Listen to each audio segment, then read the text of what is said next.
Hello everyone, welcome back once again to my channel The Rational Economist। Retirement of the partner को continue करते हुए आज की इस वीडियो में हम लोग रीवैल्यूएशन अकाउंट को दोबारा से समझेंगे।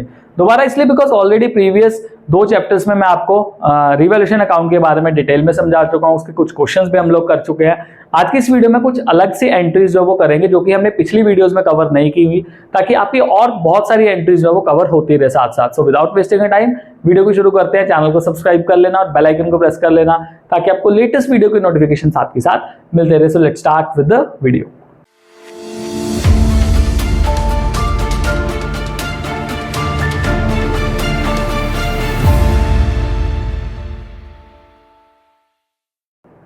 रीवैल्यूएशन अकाउंट बेसिकली कब बनाया जाता है? देखो, जब भी पार्टनरशिप को रिकंस्टिट्यूट किया जाता है। पार्टनरशिप रिकंस्टिट्यूट कब होती है? वो होती है एडमिशन, रिटायरमेंट, डेथ और change in profit sharing ratio. मतलब पार्टनरशिप के एग्रीमेंट में किसी तरह से चेंजेस आ जाते हैं, तो उस टाइम पे हम रीवैल्यूएशन अकाउंट को बनाते हैं। अब रीवैल्यूएशन अकाउंट का पर्पस क्या है? इसका मेजर पर्पस ये है कि हम जो भी हमारी एसेट्स और लायबिलिटीज की वैल्यू में चेंजेस आ रहे हैं, ये बेसिकली रिफ्लेक्ट करता है एसेट्स और लायबिलिटीज की वैल्यू में जितना भी चेंज आ रहा है, या तो एसेट बढ़ रही है या कम हो रही है, या लायबिलिटी बढ़ रही है लायबिलिटी कम हो रही है, उनके चेंजेस को दिखाता है रीवैल्यूएशन अकाउंट। और अगर उनसे किसी भी तरह का कोई प्रॉफिट या फिर कोई लॉस अराइज हो रहा है तो वो ओल्ड पार्टनर्स को ओल्ड प्रॉफिट शेयरिंग रेशियो में डिस्ट्रीब्यूट कर दिया जाता है। राइट? मान लो सपोज देखो आपके पास स्टॉक था, स्टॉक का वैल्यू आप मान रहे थे 1 लाख रुपया, पर जब बाद में पता लगा तो स्टॉक का वैल्यू कितना था? 1,20,000 रुपया था। ओके, अब कितना वैल्यू बढ़ा? 20,000। अब खुद देखो, एसेट का वैल्यू बढ़ गया। एसेट का वैल्यू पार्टनर्स को फायदा देके जाएगा। तो कौन से पार्टनर्स में? ओल्ड पार्टनर्स में। रिटायरमेंट के टाइम पे ध्यान रखो, रिटायरमेंट के टाइम पे ओल्ड पार्टनर, मान लो ये 3 पार्टनर है, सुपरमैन, बैटमैन और ये आयरन मैन रिटायरिंग पार्टनर है, तो 20,000 इन तीनों में डिस्ट्रीब्यूट हो जाएगा। In which ratio? In their old profit sharing ratio. उसी तरह से लायबिलिटीज का भी सिनेरियो हम ऑलरेडी इसको कवर कर चुके, तो you might be aware of the things. अब इसका अगर फॉर्मेट देखें तो फॉर्मेट में क्या है? तो ये रीवैल्यूएशन अकाउंट का हमारे पास एक स्पेसिमन है। तो डेबिट साइड पे अगर एसेट कम हो रही है और लायबिलिटी बढ़ रही है, वो सारी चीजें रिकॉर्ड होंगी। और क्रेडिट साइड पे अगर एसेट बढ़ रही है और लायबिलिटी कम हो रही है, वो सारी चीजें जो है वो रिकॉर्ड होगी। ये बहुत ही सिंपल सा एक ट्रिक है इसको याद करने का। कैसे? To decrease in asset, asset का कम होना, to increase in liability, liability का बढ़ना, इंक्रीज इन प्रोविजन, वही लायबिलिटी इंक्रीज हो रहा है। अनरिकॉर्डेड लायबिलिटी, हमारे पास कोई ऐसी लायबिलिटी थी जो हमने रिकॉर्ड ही नहीं की थी। मान लो किसी का सैलरी पे करना था, पुराना सैलरी था, नहीं पे किया, फिर से रिकॉर्ड करेंगे। Then to partner capital account, अगर मान लो सपोज कोई पार्टनर रीवैल्यूएशन का कोई काम करा रहा है, उसको रेम्यूनरेशन देंगे तो वो यहाँ पे रिकॉर्ड हो जाएगा। टू कैश बैंक, अगर कोई एक्सपेंस होता है, ओके, बट ये ज्यादा यूज नहीं होते हैं, मोस्टली यही चीजें यूज होती हैं। बट हाँ, we can not predict, CBSE क्या कर सकता है। अब क्रेडिट साइड की बात करें, by increase in assets, by decrease in liabilities, by decrease in provision and by unrecorded assets। तो वो सारी चीजें देखो आप इसमें से समझ सकते हो कि हमने क्या किया। अब अगर मान लो सपोज ये क्रेडिट साइड बड़ी आती है डेबिट साइड से, तो ये आ जाता है to gain on revaluation, revaluation के टाइम पे होने वाला गेन। अब ये रीवैल्यूएशन के टाइम पे होने वाला गेन 3 पार्टनर्स जो हमारे पार्टनर्स है उनके बीच में डिस्ट्रीब्यूट हो जाएगा, सुपरमैन, बैटमैन और आयरन मैन। रेशियो मेंशन नहीं है तो ओल्ड रेशियो विल बिकम 1:1:1 इस तरह से। पर अगर मान लो सपोज हमारा डेबिट साइड बड़ा आता है क्रेडिट साइड से, तो यहाँ पे आ जाएगा बाय लॉस ऑन रीवैल्यूएशन। तो वही सुपरमैन, बैटमैन, आयरन मैन 1:1:1 में डिस्ट्रीब्यूट हो जाएगा। मतलब इसमें जो रिटायरिंग पार्टनर है उसको भी जो गेन और लॉस हो रहा है उसका हिस्सेदार हमने बनाना ही बनाना है। अब अगर मैंने अब आज का जो क्वेश्चन कराना है आपको, तो वो क्वेश्चन किसके रिगार्डिंग है? देखो, वो क्वेश्चन होने वाला है आपका प्रोविजन फॉर बैड डेट के रिगार्डिंग। तो इन 2 पॉइंट्स को आपने ध्यान से रखना है। इन 2 पॉइंट्स का ही आज क्वेश्चन है, क्योंकि ये बहुत ज्यादा इंपॉर्टेंट है। काफी सारे अलग अलग तरह के प्रोविजन की जो एंट्रीज है मैं वो इस क्वेश्चन में कवर करूंगा, ताकि आपकी बहुत सारी एंट्रीज जो वो प्रोविजन फॉर बैड डेट के कवर हो जाए। तो उसका ध्यान रखना है कि अगर प्रोविजन बढ़ रही है तो हम यहाँ पे रिकॉर्ड करेंगे, और अगर प्रोविजन कम हो रही है तो हम इस साइड पे इसको रिकॉर्ड करेंगे। चलो let's start. Now X, Y and Z are partners having capital of 1,50,000, 2 lakh and 1 lakh। The profits and losses are being shared in the capital ratio, तो कैपिटल के रेशियो में शेयर हो रही है, तो ये रेशियो बन जाएगी 3:4:2, ये रेशियो बन रहा है अगर मैं इनका कैपिटल का रेशियो बनाऊं। The following revaluations are done on the retirement of Z, Z भाई साहब जो रिटायर हो गए, तो क्या क्या रिवैल्यूएशन हो रही है, तो pass the journal entry in the following cases, कौन सा केस है, अगर डेटर हमारे कितने हैं 80,000 के और प्रोविजन फॉर बैड डेट कितना है यहाँ पे दिया हुआ 5,000 का। अब ध्यान रखो जो आपको provision for bad date balance sheet में दिया हुआ है इसको आप ओल्ड प्रोविजन मान के चलो, यार ये पुराना प्रोविजन है, और अब इसमें क्या चेंजेस करने हैं। सबसे पहले देखो ना, provision for doubtful debt is to be increased to 10%, मतलब अब जो प्रोविजन फॉर डाउटफुल डेट है वो कितना परसेंट करना है, 10% तक करना है, टू 10%, राइट। अब टू 10% का मतलब क्या हुआ, यहां पे मैं केस नंबर 1 लिख रहा हूं, तो यहां पे आपके डेटर्स कितने के, डेटर्स हैं जी आपके 80,000 के, और प्रोविजन फॉर डाउटफुल डेट क्या कह रहे हैं, क्या 10% करने हैं किसके, आपने डेटर्स के, तो 80,000 का 10% कर दो, कितना आ जाएगा 8,000 आ जाएगा। तो ये आपने न्यू क्रिएट करना है, न्यू प्रोविजन क्रिएट करना है, राइट। पुराना कितना था 5,000, नया कितना है 8,000, मेरे को बताओ बड़ा या कम हुआ, इंक्रीज हो गया, तो प्रोविजन फॉर डाउटफुल डेट आपका इंक्रीज हुआ, कितने से इंक्रीज हुआ 3,000 से इंक्रीज हुआ, और जब इंक्रीज होता है तो क्या एंट्री बनेगी, देखो जी, revaluation account debit to provision for doubtful debt, ये एंट्री आपकी बन जाएगी। सो एंट्री आपकी बनेगी revaluation account debit to provision for doubtful debt, कितने से 3,000 और 3,000। यहां पे आपको पॉइंट समझ लग गया, तो क्योंकि रीवैल्यूएशन में हमने सिर्फ चेंजेस, अब क्वेश्चन आता है जब आपने 8,000 रिकॉर्ड करना तो बैलेंस शीट में आप 8,000 का 8,000 रिकॉर्ड करोगे, क्योंकि अब उस टाइम पे जो प्रोविजन है वो कितना कहा जा रहा है 10% तक करना है, तो यहाँ पे 80,000 में से 8,000 माइनस करोगे तो यहाँ पे 72,000 आएगा। अभी के लिए हम सिर्फ एंट्रीज कर रहे हैं, तो हमारा ध्यान अभी के लिए सिर्फ जर्नल एंट्रीज पे होने वाला है, राइट। नाउ सेकेंड वन देखते हैं ना, provision for doubtful debt is to be increased by 2%, provision for doubtful debt सीधा 2% से बढ़ा देना है, ओके। अब बढ़ रहा है, इस केस में भी बढ़ रहा है, पर अब 2% से, सिर्फ 2% से बढ़ रहा है, बाय आ गया, तो अब इस केस में, सेकंड वाले केस में आपने क्या करना है 2% ऑफ 80,000 कर दो सीधा, और 2% ऑफ 80,000 कितना हो गया 1,600 हो गया, ओके, कि 1,600 से बढ़ा दो। पहले तो वो कह रहे थे 8,000 तक कर दो, अब कह रहे हैं कि बाय 2%, मतलब 1,600 से बढ़ा दो, तो एंट्री आपकी बन जाएगी, यही एंट्री सेम होगी, रीवैल्यूएशन अकाउंट डेबिट यहाँ पे 3,000 की जगह पे क्या आ जाएगा 1,600, to provision for doubtful debt यहाँ पे कितना आ जाएगा 1,600 आ जाएगा। तो ये आपकी जो है वो सेकंड एंट्री बन जाएगी। फिर से आपको याद दिला देता हूँ, देखो फॉर्मेट में जाते हैं वापस, रीवैल्यूएशन अकाउंट डेबिट हो रहा है किसकी वजह से, इसकी वजह से increase in provision for doubtful date, तो यहाँ पे 1,600 रुपए आपका आ जाना है। डन, चलो जी नेक्स्ट क्वेश्चन देखते हैं। नेक्स्ट में क्या कहा है, provision for doubtful debt is required eight 5%, मतलब प्रोविजन फॉर डाउटफुल डेट कितना करना है हमने 5% करना है। चलो इसको देखते हैं।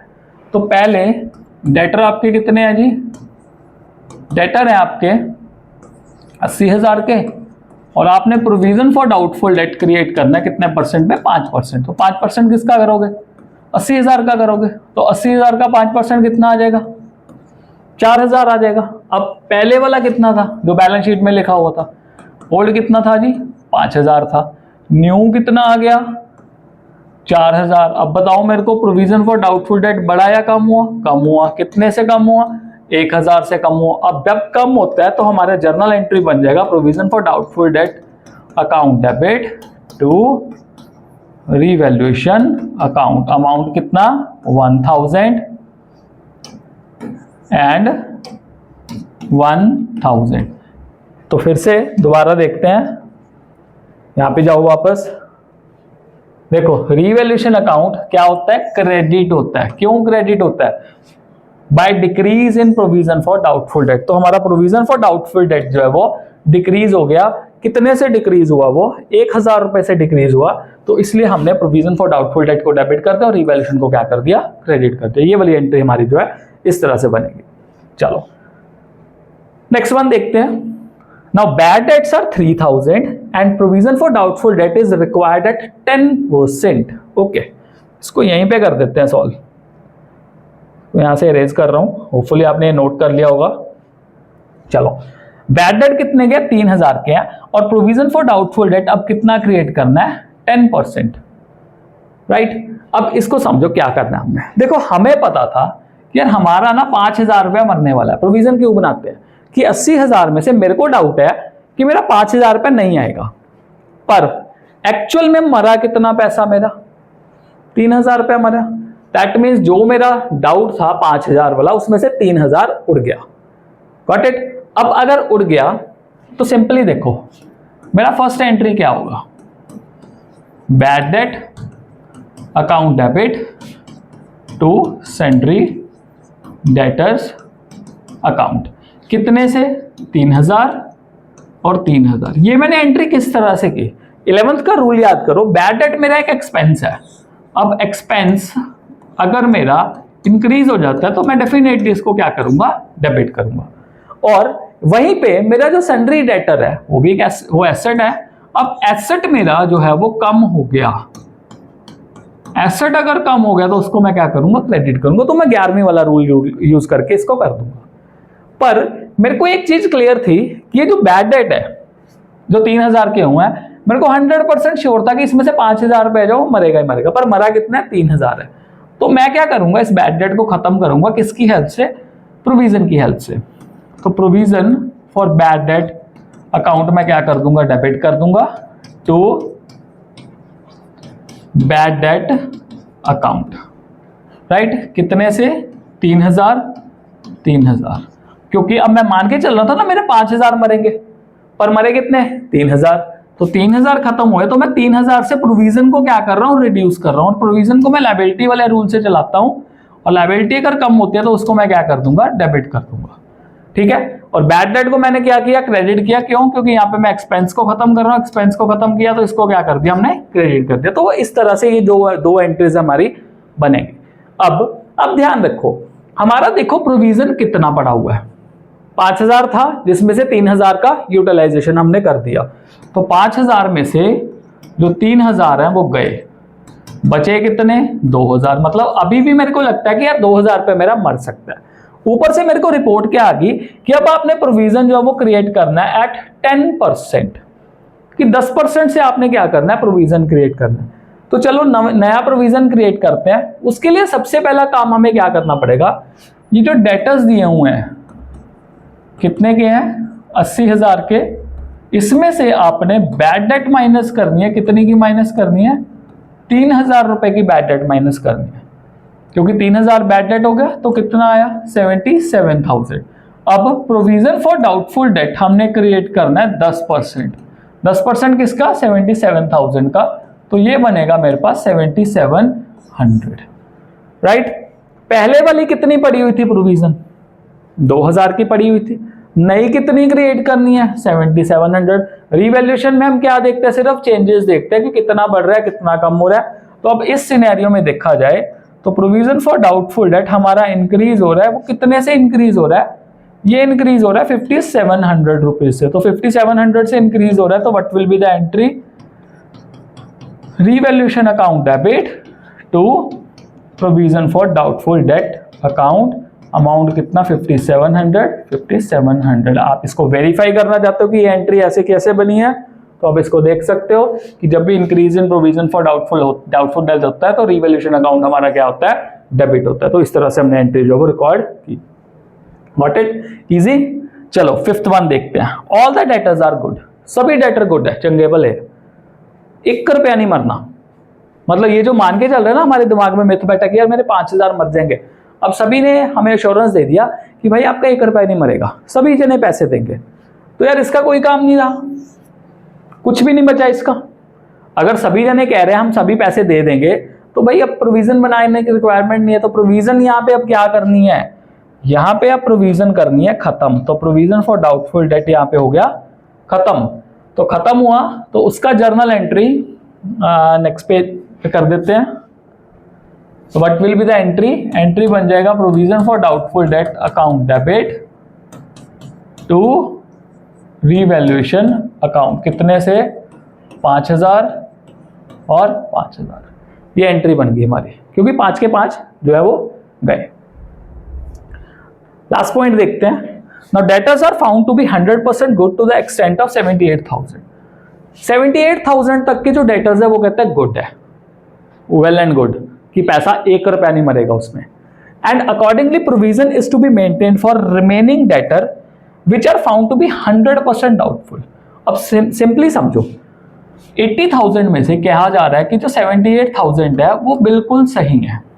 अब 78,000 तक के सही है बिल्कुल, और कहते हैं कि जो बाकी के बचे हुए हैं, मतलब 2,000 है, वो 100% डाउटफुल हैं। अगर वो 100% डाउटफुल हैं, अगर वो 100% डाउटफुल हैं, तो आप उसका 100% जो वो प्रोविजन क्रिएट करोगे। Got it? अब प्रोविजन कितना क्रिएट करना है हमने? 2,000। पहले कितना था? 5,000। इसका मतलब प्रोविजन फॉर डाउटफुल डेट हमारा क्या होगा? रिड्यूस हो गया। कितने से रिड्यूस हुआ? 3,000 से रिड्यूस हुआ। और रिड्यूस हुआ तो उसका जर्नल एंट्री बन जाएगा provision for doubtful debt account debit to revaluation account. कितने से रिड्यूस हुआ है? 3,000 और 3,000। तो ये हो गई जी हमारी जर्नल एंट्रीज, जो कि काफी सारी बैड डेट और प्रोविजन फॉर बैड डेट को लेके हमारी जर्नल एंट्रीज थी। एक इसी तरह की और एंट्री थी जिसमें अगर प्रोविजन से ज्यादा बैड डेट का अमाउंट हो जाए, तो वो मैं ऑलरेडी आपकी प्रीवियस वीडियोस में कवर कर चुका, उसको जरूर देख लेना, बिकॉज वो भी एक इंपॉर्टेंट एंट्री है। तो इसलिए उसमें इस वाले क्वेश्चन में इसको इंक्लूड नहीं किया, क्योंकि वो प्रीवियस वीडियोस में ऑलरेडी मैंने की हुई है। चलो नेक्स्ट देखते हैं। अब जो हमने पहला काम किया अभी, उसमें हम मान के चल रहे थे कि जो एसेट्स और लायबिलिटीज का वैल्यू है वो रिवाइज वैल्यू पे हम शो कर रहे हैं। पर दूसरा सिनेरियो उसमें क्या होता है, जब एसेट्स और लायबिलिटीज का वैल्यू इनकी रिवाइज वैल्यू पे शो नहीं करते, मतलब रिवैल्यूएशन अकाउंट बनाने की हमें एसेट्स को रिक्वायरमेंट नहीं पड़ रही, तो अब इसमें क्या करना है? तो हमारा क्वेश्चन है, Amit, Sumit and Jatin were sharing profits and losses in 5:3:2। Jatin retired and Amit and Sumit decided to continue in the firm sharing profits and losses equally. तो 3 पार्टनर्स है, पहला है अमित, दूसरा है सुमित और तीसरा है जतिन। तो इसमें से रिटायर कौन हो रहा है? जतिन रिटायर हो रहा है। और जतिन के रिटायर होने के बाद अमित और सुमित कह रहे हैं हम इक्वल प्रॉफिट जो वो शेयर करेंगे, और इनका जो ओल्ड रेशियो है वो कितना था? 5:3:2। ये इनका ओल्ड रेशियो था। Okay, they decided to record the effect of the following revaluation without affecting the book values. मतलब जब ये पॉइंट आ जाए कि यार बुक वैल्यूज हमने इफेक्ट ही नहीं करनी, तो किस तरह से? अब उसके लिए हमें एक एडजस्टमेंट एंट्री पास करनी है, और वो कौन सी एडजस्टमेंट एंट्री है क्वेश्चन के साथ ही आपको बता देता हूं कि कौन सी एडजस्टमेंट एंट्री डलनी है। तो सबसे पहले ना हमें नेट इफेक्ट देखना है। नेट इफेक्ट समझने के लिए हमें क्या करना है, जो भी हमारी एसेट्स इंक्रीज हो रही हैं, ऐड क्या क्या करना है हमने? इंक्रीज इन एसेट और डिक्रीज इन लायबिलिटीज। मतलब रीवैल्यूएशन की क्रेडिट साइड वाली चीजें एक जगह पे, और रीवैल्यूएशन की डेबिट साइड वाली चीजें वो लेस करनी है, जैसे कि डिक्रीज इन एसेट एंड दूसरा इंक्रीज इन लायबिलिटी। ये हम लोगों को क्या करना है? ये हम लोगों को अलग से नोट डाउन कर लेना है, राइट? अब इस क्वेश्चन के अकॉर्डिंगली देख रहे हैं, land and building. Land and building हमारा क्या है? एसेट है। तो यहाँ पे बुक वैल्यू कितना था बैलेंस शीट में? 5 लाख, पर बाद में जब रिवाइज वैल्यू देखा तब कितना है? 5,50,000। मतलब यहाँ पे लैंड एंड बिल्डिंग का वैल्यू इंक्रीज हुआ। कितने से इंक्रीज हुआ? 50,000 रुपए से इंक्रीज हुआ। तो मैं 50,000 रुपए यहाँ पे नोट डाउन कर दूंगा। सेकेंड देखो, plant and machinery. Book value कितना था? 2,50,000, पर रिवाइज वैल्यू देखा तो कितना निकला? 2,40,000 रुपए। That means land and building का वैल्यू जो है वो, प्लांट एंड मशीनरी का जो वैल्यू है वो क्या हुआ? 10,000 से कम हो गया। तो कम हुआ तो उसको नेगेटिव पे लिख दो। थर्ड वन देखते हैं, सन्ड्री क्रेडिटर्स। पहले कितने थे? पहले थे ये 60,000 के, अब कितने गए? अब ये 55,000 के।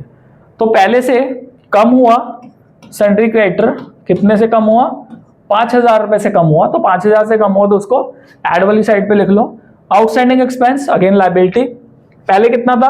60,000, अब कितना है? यहाँ पे 75,000। यहाँ पे इंक्रीज हो रही है लायबिलिटी, तो आउटस्टैंडिंग एक्सपेंस आपके इंक्रीज हो रहे हैं कितने से? 15,000 रुपए से। तो ये क्या हो जाएगा आपका? माइनस हो जाएगा। तो अब इसका अगर वैल्यू देखें तो हमारे पास क्या निकल के आ रहा है? नेट इफेक्ट यहां पे निकल के आ रहा है हमारा 30,000। ओके, पर इसको 30,000 के 30,000 को एज इट इज रिकॉर्ड नहीं करना। यहां पे अब एंट्री कैसे होगी ना, देखो यहां पे एक चीज ध्यान में रखनी है आपने, बहुत इंपॉर्टेंट है। अगर तो आपके देखो ये साइड बड़ी आ रही है, मतलब एसेट्स में इंक्रीज होना और लाइबिलिटीज में डिक्रीज होना, अगर ये साइड बड़ी है देन दिस साइड लेस वाली साइड से, तब आपका क्या आएगा, गेन आएगा, gain on revaluation. Where as अगर आपकी ये वाली साइड बड़ी आती इस साइड से, तब आपका क्या आता, लॉस आता। तो वो बेसिक हम समझ ही चुके थे।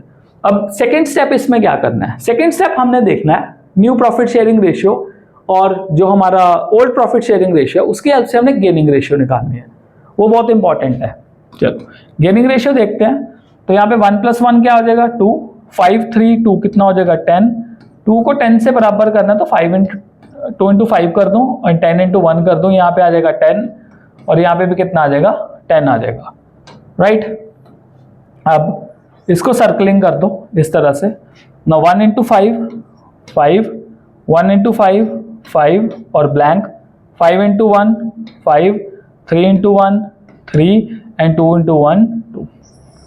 अब यहाँ पे माइनस माइनस और माइनस, 5 से 5 गए यहाँ पे 0 आ गए, यहाँ से 5 से 3 गए यहाँ पे 2 आ गए हैं और यहाँ पे -2। इसका मतलब ये जो है सुमित जो है वो क्या कर रहा है, गेन कर रहा है, और जो जतिन है वो तो डेफिनेटली क्या है आपका रिटायरिंग पार्टनर है। नाउ एंट्री क्या होती है इसकी, एंट्री होती है इसकी अगर गेन हुआ हो तो एंट्री बनती है gaining partner capital account debit to retiring partner capital account. इस तरह से एंट्री जो है आपकी होती है, ये एंट्री बनती है। अब इसके अकॉर्डिंगली आपको देखो गेन कौन कर रहा है, सुमित, और रिटायर कौन हो रहा है, जतिन। तो इनको हमने ये जो हमारा गेन ऑन रिवैल्यूएशन है ये देना है, बट किस तरह से, वो देखो कौन सी वैल्यू इनकी आएगी। तो अगर मैं मान लो रिटायरिंग पार्टनर का वैल्यू देखो कितना आएगा, तो रिटायरिंग पार्टनर के वैल्यू में अगर मैं देखूं तो 30,000 जो गेन आया हमारा, इसको मैं मल्टीप्लाई कर दूंगा, उसका जो शेयर है दैट इज 2/10। सो 2/10, 5 यहाँ पे आ जाएगा 6,000। तो दैट मीन्स डेफिनेटली यहाँ पे जतिन को कितना मिलना है 6,000, और उसके बराबर ही क्या हो रहा है, गेन हो रहा है सुमित के द्वारा। तो सुमित कितना देगा, 6,000 रुपये देगा। सो एंट्री हमारी क्या बन जाएगी, एंट्री हमारी बन जाएगी Sumit capital account debit to Jatin capital account, right. Amount आ जाएगा 6,000 और 6,000। So this will be the amount जो हमारा क्या करेंगे, हम रिकॉर्ड करेंगे।